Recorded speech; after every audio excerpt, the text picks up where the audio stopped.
Սիրելի հայրենակիցներ, ուզում եմ խոսքը սկսել նախ շնորհակալություն հայտնելով գրեթե 150,000 այն քաղաքացիներին, ովքեր ձայն են տվել մեզ, ովքեր գնահատել են չնայած այն ամբողջ տեղեկատվական տերորին, որը կար, գնահատել են մեր անցած ճանապարհը, հավատացել են, որ հենց մենք ենք ի վիճակի ժողովրդին բերել իրական խաղաղություն, անվտանգություն եւ բարեկեցություն։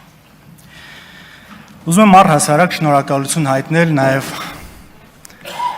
550, գրեթե 600,000 այն քաղաքացիներին, ովքեր իրենց ձայնը տվել են ընդդիմությանը։ Ես գիտեմ, թե ինչ էր կատարվում ձեր շուրջը, այն վախի մթնոլորտը, սպառնալիքները, տեղեկատվական սուտը, որ կար, եւ այդ ամենի հետ զուգահեռ դուք կարողացաք ճիշտ կողմնորոշվել։ Շատերին թվում էր, թե ընտրություններ կեղծելը այն կարմիր գիծը կլիներ, որը Նիկոլ Փաշինյանը երբեք չէր անցնի։ Սակայն այս ընտրությունները եւս մեկ անգամ ապացուցեցին, որ նրա համար կարմիր գծեր ըստ էության չկան։ Ես համոզված եմ, որ քաղաքացիական պայմանագրին ձայն տված մեր շատ հայրենակիցներ այդ ձայնը քվեն տվել են հսկայական ներգործության վրա, որը տեղի ունեցել թե իրենց մտածողության վրա, իսկ որոշ դեպքերում նաև կամքի վրա անթույլատրելի ներգործության արդյունքում։ Սիրելի հայրենակիցներ, նախընտրական շրջանն աչքի ընկավ աննախադեպ քաղաքական հետապնդումներով։ Իշխանության կողմից վախի մթնոլորտի սերմանմամբ, պետական բյուջեի միջոցների օգտագործմամբ, իրականացող քարոզությամբ եւ սոցիալական ծրագրերի քողի տակ ըստ էության ընտրակաշարքի բաժանմամբ։ Աննախադեպ էր նաև արտաքին միջամտությունը։ Փաշինյան այնքան անհրաժեշտ էր օտարերկրյա ուժերին, որ խախտելով միջազգայինորեն ընդունված սկզբունքները փաստացի ուղղակիորեն նրանք միջամտեցին Հայաստանի ընտրական գործընթացին։ Սակայն ցավը նրանում է, որ այդ աջակցության գինը վճարելու է ոչ թե քաղաքացիական պայմանագիրը կամ Նիկոլ Փաշինյանն, այլ վճարելու է ամբողջ մեր հայ ժողովուրդը։ Եվ չնայած այս ամենին, այս պայմաններում քաղաքացիական պայմանագիրը չստացավ 50+1% քվե։ Եվ ինչ եղավ դրանից հետո, երբ որ տեսան, որ դա չեղավ, դիմեցին իմ կարծիքով այսպես կեղծիքների կուլմինացիան տեղի ունեցավ, գագաթնակետին ասավ, երբ խորհրդարանի անցողիկ շեմը հաղթահարած Բարգավաճ Հայաստան կուսակցությանը պարզապես զրկեցին այստեղ լինելուց ու գողացան այդ ձայները։ 58,500 քաղաքացու ձայն գողացվեց։ Կներեք, բայց ուրիշ ձև որակել, քան գողություն, դա շատ դժվար է։ Ինչ է արվեց սա, երևի թե չունենալով 2/3-ը, գոնե 3/5 ունենալու համար դիմեցին այս քայլին։ Սիրելի հայրենակիցներ, մեր այստեղ լինելու նպատակներից է նաև բացահայտել այս ամենը, խոսել այս ամեն ինչի մասին, ցույց տալ իրականությունը, հնարավորինս պարզ, ուղիղ, հասկանալի, հասցնել այս ամենը մեր ժողովրդին։ Իսկ այնինչ այսօր կատարվում է Բարգավաճ Հայաստան կուսակցության նախագահ Գագիկ Ծառուկյանի նկատմամբ, մի կողմից ինձ շատ ծանոթ է եւ այն ոչ միայն հակաիրավական է, ոչ միայն հակամարտկային է, այլև խորապես անբարոյական է։ Անցած 5 տարիները թերևս մեր նորագույն պատմության ամենածանր տարիներից էին։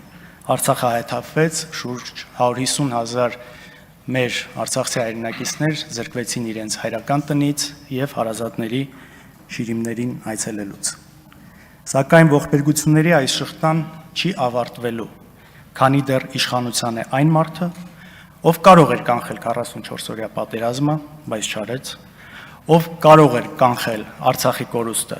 բայց չարեց,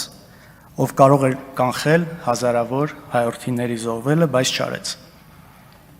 Փոխարենը ամեն անգամ հմտորեն նշանակվում էին մեղավորներ, այդ կերպ մոլորեցնելով մեր ժողովրդին։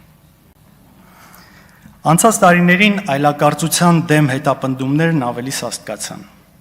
Օրվա իշխանությունը նույնիսկ հարձակվեց հայ առաքելական Սուրբ եկեղեցու վրա։ Անգամ ձերբակալվեցին, կալանավորվեցին մեր սրբազան հայրերը։ Իսկ նախընտրական շրջանում տեղի ունեցող աննախադեպ ձերբակալություններն ու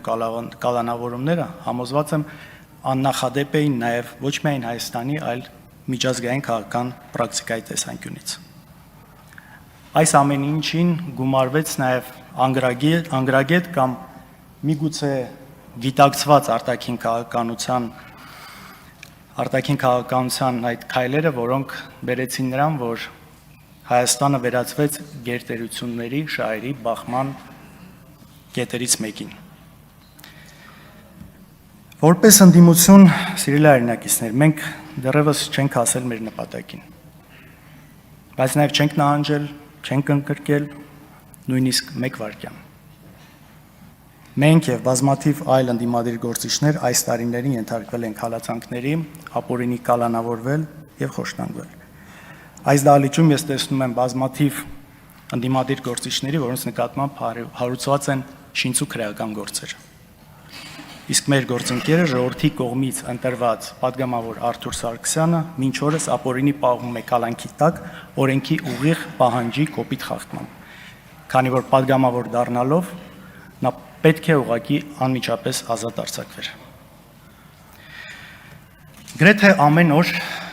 այս ամեն ինչի ֆոնին հանրությունը մենք բոլորս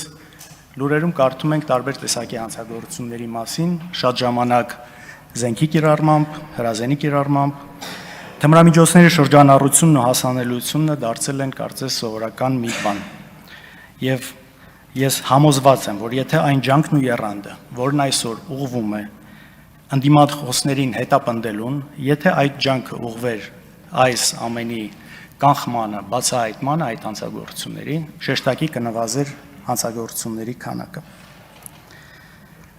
Այսօր իրավապահ համակարգի գլխավոր նպատակը դարձել է Նիկոլ Փաշինյանի քաղաքական հակառակորդներին ահաբեկելը։ Այն վերածվել է քաղաքական իշխանության ցանկացած ապօրինի հրահանգ կատարելու գործիքի, անտեսելով իր իրական առաքելությունը։ Իմ աջակցությունն եմ հայտնում բոլորին, ովքեր այս պահին անցնում են տարբեր քաղաքական ենթատեքստ ունեցող գործերով եւ ենթարկվում են հետապնդման։ Այս ամբիոնը եւ մեզ վստահված պատգամավորական մանդատը մենք շարունակելու ենք նաեւ օգտագործել ձեր նկատմամբ իրականացվող ապօրինությունների դեմ պայքարելու եւ դրանք կանխելու համար։ Սիրելի հայրենակիցներ, այս իշխանությունը չի գործում մեր ժողովրդի եւ հայրենիքի շահերից եւ հենց այդ պատճառով ոչ միայն չենք նահանջելու մեր պայքարից, չենք լռելու, չենք հանձնվելու, այլև վստահ եմ, որ միասին կարողանալու ենք հասնել մեր երազած Հայաստանին։ Շնորհակալություն։